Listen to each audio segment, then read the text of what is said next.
I found out my mom changed her will to favor me over my brother, and it forced me to confront some ugly truths about myself. I found out my mother had changed her will because of a text message that wasn't meant for me. It popped up on my phone at 6:17 a.m. while I was half awake, one eye open, scrolling mindlessly before work. It was from my aunt. I don't know how to fix this. She won't listen to me. I think you should come home. At first, I thought someone had died. I called her immediately, heart pounding, already swinging my legs off the bed. She picked up on the third ring, her voice shaky. "Is Mom okay?" I asked. There was a pause. Just long enough to make my stomach twist. "She's fine," my aunt said carefully. "Physically. But there's something you need to know." That's how I learned that, sometime in the last month, my mother had quietly rewritten her will, cutting my younger brother out almost entirely and leaving nearly everything to me. For context, I'm the older sibling. I'm 27. My brother, Daniel, is 24. We grew up in a small house that always smelled faintly of burnt toast and lemon cleaner, with a backyard my mom swore she'd someday turn into a garden. She never did. Our dad died when I was 13, which basically turned me into a second parent overnight. I learned how to cook before I learned how to drive. I helped Daniel with homework, sat through his piano recitals, and later helped him move into his first crappy apartment when he got into college in another city. We weren't perfect, but we were close. Or at least I thought we were. After Dad died, Mom worked non-stop. She was exhausted, stressed, and emotionally distant. I filled the gaps. If Daniel needed money for a school trip, he came to me. If he needed someone to listen, it was me. I got used to being the responsible one. The dependable one. The one who didn't screw up. Daniel, on the other hand, was softer. More sensitive. More impulsive. He changed majors twice. Dropped out once. Got back in. Took a year off. He worked random jobs, dated people who were clearly wrong for him, and spent way too much time chasing ideas instead of stability. I loved him.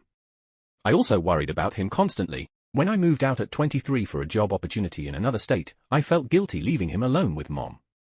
I called every week. Sometimes more. I visited when I could. I sent money when he was struggling. He always thanked me. But sometimes, I felt like he resented me too. Our mom is 62 now. She has high blood pressure, a bad knee, and a tendency to pretend everything is fine until it very much isn't. She still lives in the same house. It's paid off. It's not fancy, but in today's market, it's worth a decent amount. That house, plus some savings and life insurance from Dad, makes up pretty much her entire estate. For years, the unspoken assumption was that Daniel and I would split everything evenly someday. It was never a topic of serious discussion, because, honestly, it felt morbid. We didn't want to think about losing her. So when my aunt said she rewrote the will, my brain short-circuited. Why? I asked. Another pause. She says Daniel can't be trusted with money. I sat back down on the bed, suddenly dizzy. What? That doesn't make any sense. I tried to talk to her, my aunt said. She thinks he's hiding things. That he's using her. That he's lying. That's not true, I said automatically. Isn't it? My aunt asked gently. That question haunted me. I booked a flight that morning. When I arrived at Mom's house 2 days later, it looked exactly the same. Same peeling paint on the front steps. Same crooked wind chime. Same smell of lemon cleaner and something burnt. Comforting and unsettling at the same time. Mom hugged me tight, like she always did. You didn't have to rush home like this. Yeah, I did, I said. We sat at the kitchen table, mugs of coffee between us. My aunt had gone out to run errands, giving us space. The silence felt thick. Why did you change your will? I asked finally. Mom stared into her cup. Because I have to be realistic. About what? About Daniel. I sighed. Mom, he's been taking money from me, she said. My chest tightened. What? He asks for help, and I give it. But I don't think he's telling me everything. He's late on bills. He borrowed from neighbors. He pawned your father's old watch. I froze. He did what? I found the pawn ticket in his jacket, she said. He said he'd buy it back. That was 6 months ago. I rubbed my face. This was new. That still doesn't mean you cut him out. I didn't cut him out, she snapped. He still gets something. Just not the house. The house. The place where he still lived. Where is he supposed to go? I asked. He's an adult, she said. He'll figure it out. Something in me recoiled at how cold that sounded. Did you talk to him about this? I asked. No, she said. And I don't want you to either. That was the moment I realized how deep this had gone. Daniel came home late that night. I heard his key in the door, the soft thud of his shoes, the familiar shuffle down the hallway. When he saw me in the living room, he froze. Oh. Hey. Didn't know you were in town. Surprise, I said weakly. We hugged, but it felt stiff. Awkward. He smelled faintly of cigarette smoke and cheap cologne. We stayed up talking, mostly about surface stuff. My job. His new gig at a co-working space. A show we both liked. We danced around everything important. At around midnight, I finally said, "Did you pawn Dad's watch?" He stared at me. What? Mom found the ticket. He winced. Damn it. So it's true. Yeah, he said quietly. I was short on rent. I thought I'd buy it back. Then my car broke down. Then, he spread his hands helplessly. Life. Why didn't you tell me? I asked. I didn't want you to worry, he said. Or judge me. I wouldn't judge you. He gave a humorless laugh. You always do. You just don't mean to. That stung. I'm not perfect, he continued. I know I mess up. But Mom's acting like I'm some kind of criminal. She barely talks to me anymore. My stomach sank. She changed her will, I said. He went very still. What? She's leaving most of it to me. The silence stretched. I could hear the hum of the refrigerator. The ticking of the old wall clock. You knew, he said. I just found out, I said quickly. I swear. He studied my face, then looked away. Of course she did. Daniel, it makes sense, he said. You're the responsible one. The golden child. That's not fair. Isn't it? He snapped. You've always been her favorite. That's not true. He laughed bitterly. Okay. We didn't talk much after that. Over the next few days, I tried to mediate. I talked to Mom. I talked to Daniel. I suggested family counseling. I suggested financial planning. I suggested giving Daniel more time to stabilize. Mom brushed me off. I'm tired, she said. I can't keep worrying about him. Daniel grew quieter. More withdrawn. Then, one afternoon, I found him packing. Where are you going?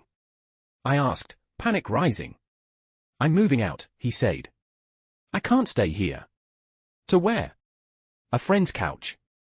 For now. You can't just leave like this. Watch me. Daniel, please, I get it, he said. She doesn't trust me. She never really has. And now you're the one who gets everything, so congratulations. That's not what I want, I said, my voice breaking. Maybe not, he said. But you're not exactly fighting it either, are you? That accusation hit harder than I expected. Because the truth was, I hadn't. Here's the part I'm ashamed of. When my aunt first told me about the will, a small, ugly part of me felt relieved. Relieved that Mom would be financially secure. Relieved that I wouldn't have to worry about Daniel blowing his share. Relieved that all the years of being responsible, of sacrificing, of being the backup parent, might finally count for something tangible. I told myself I was being practical. Realistic. But deep down, I liked the idea of being the one Mom trusted most. And I didn't challenge it as hard as I should have. The twist came from a manila envelope I found in Mom's desk. I wasn't snooping. I swear. I was looking for stamps. Inside were bank statements. Loan documents. Credit card bills. All in Daniel's name. And some in mine. I sat on the floor, papers spread around me, heart racing. Daniel wasn't just struggling. He was drowning. And I wasn't as innocent as I'd thought. 3 years earlier, when I was between jobs, Daniel had co-signed a small personal loan for me. I'd been embarrassed. I'd promised to pay it off quickly. Then life happened. I missed payments. I refinanced. I delayed. I always meant to fix it. But those missed payments. They hit his credit. Not mine. He'd taken out other loans to stay afloat. Loans Mom had helped him with. Loans she now believed he was hiding. I'd never connected the dots. Worse, I found messages on Mom's old phone, screenshots Daniel had sent her, trying to explain, trying to show her he was paying off debts that weren't even fully his. She'd brushed them off as excuses. And I'd unknowingly benefited from that narrative.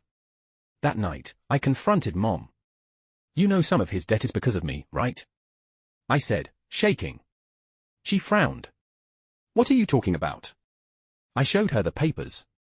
She stared at them, silent. "He co-signed a loan for me," I said. "I missed payments. I hurt his credit. He's been trying to recover ever since." "I didn't know," she whispered. "He tried to tell you," I said. "You didn't listen." Her eyes filled with tears. "I thought he was manipulating me." "And I let you think that," I said. That was the moment everything cracked. We sat in silence for a long time. The next day, Mom called Daniel. He didn't answer. She left a voicemail. Then another. He didn't come back. For weeks, things were tense. Awkward. Heavy. Eventually, Daniel agreed to meet me for coffee.